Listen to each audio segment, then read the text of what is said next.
ఇక హాస్టల్స్ లో ఉంటున్న వారికి సంబంధించిన వార్త షాకింగ్ న్యూస్. హైదరాబాద్ లోని కొన్ని హాస్టల్స్ లో డ్రగ్స్ పట్టుపట్టం కలకలం రేపుతోంది. ఎస్ఆర్ నగర్ లోని ఒక హాస్టల్లో రైడ్ చేయగా డ్రగ్స్ గంజాయి పట్టుబడ్డాయి. 12 లక్షల రూపాయలు విలువ చేసే 115 గ్రాముల ఎండిఎంఏ డ్రగ్స్ ఎండు గంజాయిని సీజ్ చేశారు అధికారులు. ముగ్గురిని అరెస్ట్ చేసి రిమాండ్కు తరలించారు పోలీసులు. మరింత సమాచారం మా కరెస్పాండెంట్ జ్యోతి అందిస్తారు. తెలంగాణ రాష్ట్రాన్ని డ్రగ్ ఫ్రీ రాష్ట్రంగా మార్చేందుకు తెలంగాణ రాష్ట్ర ప్రభుత్వం ఉక్కుపాదం మోపుతోంది.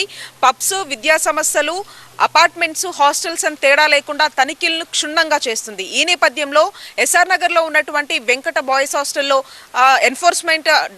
ఎక్సైజ్ ఎన్ఫోర్స్మెంట్ వాళ్ళు రైడ్స్ నిర్వహించారు. ఈ రైడ్స్లో భాగంగా ఒక నలుగురిని అధికారులు అదుపులోకి తీసుకోవడం జరిగింది. వాళ్ళ వద్ద నుంచి 110 గ్రాముల ఎండిఎంఏతో పాటుగా 200 కేజీల గాంజాను స్వాధీనం చేసుకున్నట్లుగా తెలుస్తుంది. ప్రధానంగా ఇటీవల కాలంలో జరిగినటువంటి Cloud9 అపార్ట్మెంట్లో ఒక రేవ్ పార్టీ కండక్ట్ చేయడం జరిగింది. ఆ రేవ్ పార్టీలో నాగరాజ్ యాదవ్ అని ఎవరైతే ఉన్నాడో అతని బర్త్డే సందర్భంగా కొంతమంది యువతీ యువకులు కలిసి ఆ అపార్ట్మెంట్లో ఈ యొక్క రేవ్ పార్టీని కండక్ట్ చేశారు. దీంతో పక్కా సమాచారం అందుకున్నటువంటి పోలీసులు మాత్రం అక్కడికి వెళ్ళి రైడ్స్ నిర్వహించగా 4 గ్రాములకు సంబంధించినటువంటి డ్రగ్స్ను స్వాధీనం చేసుకున్నారు. అందులో ఒక బీటెక్ స్టూడెంట్ కూడా ఉన్నారు, డెంటల్ కి సంబంధించినటువంటి వాళ్ళు ఉన్నారు, అంతేకాకుండా ఎంప్లాయీస్, సాఫ్ట్వేర్ కి సంబంధించినటువంటి ఎంప్లాయీస్ సైతం కూడా ఉన్నారు. ఈ నేపథ్యంలో వాళ్ళు ఇచ్చిన సమాచారం మేరకు ప్రస్తుతం ఏదైతే మనం చూస్తున్నటువంటి వెంకట్ బాయ్స్ హాస్టల్లో ఈ యొక్క రైడ్స్ నిర్వహించడం జరిగింది. ఇక్కడ ఉన్నటువంటి యజ్ఞదత్తుతో పాటుగా మోహన్ రావు, మరొక రాహుఫ్తో పాటుగా మరొక వ్యక్తిని, మొత్తంగా నలుగురిని వాళ్ళు పోలీసులు మాత్రం అదుపులోకి తీసుకొని వాళ్ళని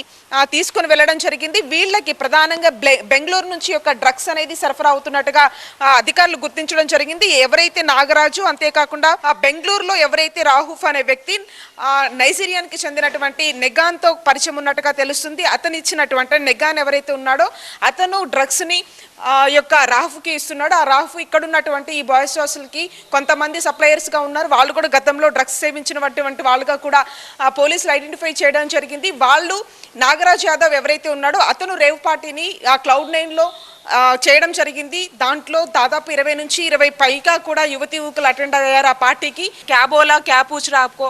वो हमको बोले नहीं कुछ भी, ओनर को बोल के गए. क्या बोला वो? क्या मालूम, अब हम लोग को नीचे कटिंग कर रहे थे, वो बाहर ही खड़े थे, बोल रहे थे, क्या बोले थे क्या मालूम.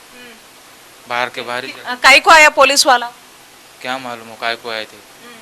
बाहर गेट के बाहर थे खड़े थे. ఎవరైనా మాత్రం ఈ విధంగా డ్రగ్స్ సేవించినా లేదంటే అమ్మినా మాత్రం కఠినమైనటువంటి చర్యలు తీసుకుంటామంటూ కూడా అధికారులు చెప్తూ ఉన్నారు. జర్నలిస్ట్ రాజుతో కలిసి జ్యోతి టీవీ9 హైదరాబాద్.